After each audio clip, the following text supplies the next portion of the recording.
Ассалаумағалейкум достар, бүгін біз сіздермен осындай лайланған қиярды өстіп аппақ болып су өстіп лайлана бастаса, оны қалай жөндеу туралы видео түсіретін боламыз. Бізбен бірге болыңыздар.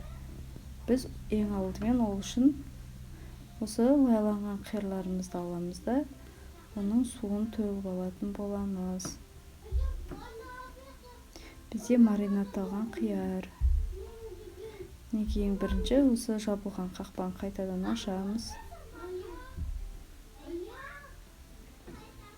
Және де осы қиярымызды екеуін де ашып алатын боламыз. Мінекей су деген бізде аппақ болып лайланып басталған.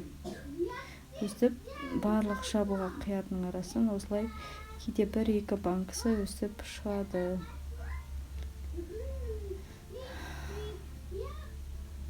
Енді осыны алып, бір ыдысымызды аламыз да, соған ішіндегі суын құйып алатын боламыз. Мінекей ішіндегі лавр жапырақтарын алып тастадық бетіндегі.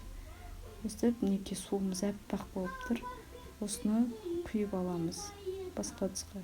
Және де енді осының үстіне ыстық суымызды құямыз да, 1-2 минут ұстаймыз да, оны қайтадан төгіп тастайтын боламыз. Яғни біздің қиярларымыз шайылуы қажет ыстық сумен. Мінекей.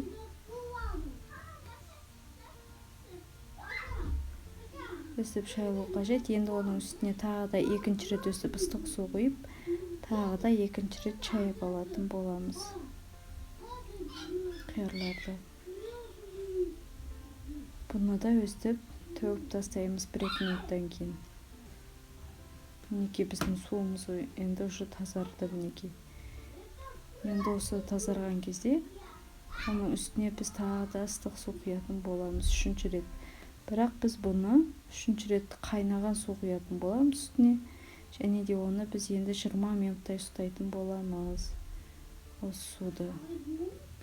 Енді біз бұл суымыз 20 минут тұрғанша біз ең соңынан құятын суын дайындайтын боламыз. Яғни бізде маринатталған қияр. Біз 2 литрлік банкыға 2 ас қасық қант және де тұз қосып, үстіне осындай қара бұрышымызды салып, және де лавр жапырағымызды салып, мінекей суымызды қатты қайнатып аламыз да, осы жаңағы суымызды төгіп тастап, ішіндегі үстіне чеснок салып, кесілген чесноктарды салып, енді үстіне қайнап тұрған суымызды құятын боламыз. Және де оның үстіне, қайнаған судың үстіне банкаларға өстіп 9% уксус құятын боламыз. 1 ас қасықтан құямын мен. Мінекей өстіп құясыздар. Мінекей біздің қиярымыз дайын. Енді осының қақпағын жақсылап ауа өтпейтіндей етіп жабамыз.